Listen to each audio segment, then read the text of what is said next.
Hello दोस्तों, कैसे हैं आप सब। मैं हूं प्रणब और आप देख रहे हैं हमारा चैनल स्टडी 16। और आज हम यह देख रहे हैं बिहार जुडिशरी का मेंस का पेपर जो कि आज हुआ है, और यह हिंदी का पेपर है और इंग्लिश का पेपर भी हुआ है। तो ये देखिए, निम्नलिखित में से किसी एक विषय पर निबंध लिखना था और यहाँ पर काफ़ी विषय थे, जैसे पर्यावरण संरक्षण था और एक कोरोना वाला भी था। एक जैसे कि आप देखिए, कोरोना महामारी के साथ जीवन, तो इसमें पर्यावरण संरक्षण जैसे लिखना था। तो इसमें इसकी थोड़ी परिभाषा टाइप में कि पर्यावरण संरक्षण क्या है और क्यों पर्यावरण संरक्षण अभी जरूरी है, और अभी इसको जैसे अपन वर्तमान विश्व से कनेक्ट कर सकते थे कि पर्यावरण संरक्षण अब काफ़ी ज़रूरी है और कोरोना काल में, और उसके अभी देखिए काफ़ी तूफान वगैरह आ रहे हैं, उत्तराखंड में त्रासदी वगैरह भी हुई है। तो अब पर्यावरण संरक्षण जरूरी हो जाता है। और पर्यावरण संरक्षण हम कैसे कर सकते हैं, और नदियों का भी संरक्षण और जितने भी पर्यावरण संरक्षण के प्रकार वगैरह जो भी अपन सब इसमें निबंध को अच्छी तरीके से लिख सकते थे।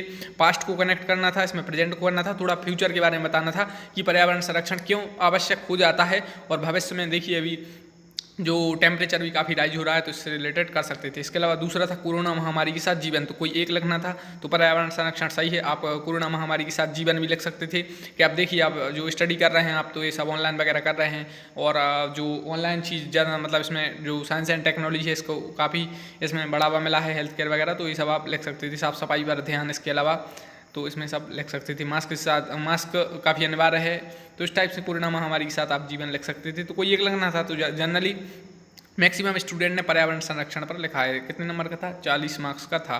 नेक्स्ट क्वेश्चन था, निम्नलिखित में से किन्हीं 5 प्रश्नों के उत्तर सॉरी एक वाक्य में देना था। तो देखिए, वाक्य की परिभाषा काफ़ी ईजी था। जैसे वाक्य मतलब आप जानते हैं शब्दों की वो वह समूह जो सार्थक अर्थ देता है, मतलब जिसका कोई सेंस हो, और वो वाक्य है। तो वाक्य में योजक से क्या तात्पर्य है, ये भी काफ़ी ईजी था। योजक वो जैसे दिन रात और उठना बैठना, वो डैश वाला चिन्ह रहता है, जैसे उठना बैठना वो दिन रात और इस टाइप्स के, तो वो योजक चिन्ह होता है वाक्य में। तो उससे क्या तात्पर्य है था।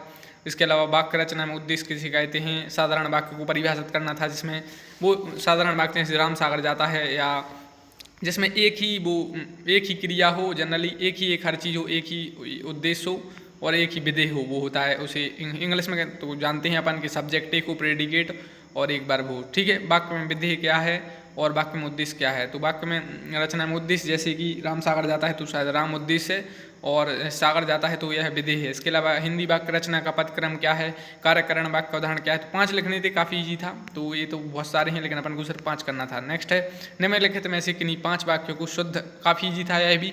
पोर्शन आप पर बन गया होगा, मैं थोड़ा बता देता हूँ। मेरे को क्या करना होगा, तो मुझे क्या करना होगा, इसका राइट है। अब सीता और गीता का घोर संबंध है, तो सीता और गीता का घनिष्ठ संबंध है, तो काफ़ी ईजी थे। इसके अलावा और भी क्वेश्चन थे, ठीक है। और इसके अलावा निम्नलिखित में से किन्हीं 5 वाक्यों के प्रकार भी बताना था, तो यह भी काफ़ी इजी थे। और इसके अलावा इजी पेपर था। और इनमें में से निम्नलिखित में से किन्हीं 5 के लिए एक शब्द लिखने थे, जैसे गोद लिया हुआ पुत्र, या जिसे जाना ना जा सके। तो इसमें भी 8 या 10 थे, तो यह भी इजी था। 10 में से कोई 5 करने थे, जैसे गोद लिया हुआ पुत्र आपने सुना होगा, दत्तक पुत्र। और इसके अलावा सूर्योदय के पूर्व का समय, तो इसमें कोई बोलता है ब्रह्म मुहूर्त, लेकिन इसका राइट आंसर शायद अरुणोदय था। इसके अलावा भी और क्वेश्चन थे, जैसे जो कम बोलता मित भाषी उसे बोलते हैं। ठीक है, तो निम्नलिखित में से किन्हीं 5 शब्दों के 2 पर्यायवाची, ये भी काफ़ी ईजी थे। पर्यायवाची काफ़ी ईजी थे, सब पर बन गए थे। जैसे मनुष्य का था तो मानव भी है, नर भी है, और भी काफ़ी हैं। सेवक है, दास है, सेवक का, ठीक है। नौकर भी आप लिख सकते थे। पुत्री भी काफ़ी ईजी है। तनया है, बेटी है, और लड़की है, और समुद्र भी, तो काफ़ी इजी थे। इसके अलावा प्रकाश, तो आप कोई भी लिख सकते थे। जनरली टॉप 5 जो थे वो इजी थे, और लास्ट के थोड़े कठिन थे, जैसे हंस है, सदा है, मदरा है, ये थोड़े कठिन हो सकते हैं लेकिन कोई 5 करने थे। इसके अलावा निम्नलिखित में से किन्हीं 5 प्रश्नों के उत्तर यहाँ पर देने थे। तो हिंदी की कंठ ध्वनियाँ लिखनी थी, हिंदी के 4 ह्रस्व स्वर बताने थे। देवनागरी में लिखी जाने वाली कोई 2 भारतीय भाषाएं, तो काफ़ी भाषाएं देवनागरी में हैं। बुंदेली भाषा, बघेली भाषा, हरियाणवी, राजस्थानी, सब वही तो हैं।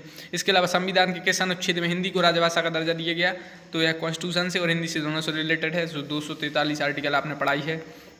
और युग शब्द का उदाहरण लिखना था, तो इनमें से भी कोई 5 करने थे, तो ये सब ईजी था। नेक्स्ट है, यथाशक्ति में कौन सा समास, काफ़ी ईजी, अव्ययी भाव। और निम्नलिखित मुहावरे और कहावतों में से कोई 5 करना था। निम्नलिखित मुहावरों में से किन्हीं 5 केवल, इसमें केवल अर्थ लिखना था, इसलिए ईजी था। जैसे आँख से गिरना, कहते नहीं वो आँख से गिर गया, मतलब वो अपनी नज़रों से गिर गया, राइट। जैसे इसके अलावा गूंगे का गुण तो थोड़ा कठिन है, लेकिन कंठ का हार काफ़ी ईजी था। कंठ का हार मतलब अत्यंत प्रिय होना, कहते नहीं है ये मेरे कंठ का हार है। इसके अलावा रंग दिखाना, उसने तो अपना रंग दिखा दिया, मतलब उसने अपना जो चरित्र है आप उसे कह सकते हैं उसने अपना रंग दिखा दिया, मतलब उसने अपना असली रूप दिखा दिया, यह कह सकते हैं। इसके अलावा गूलर का फूल, यह भी काफ़ी ईजी है।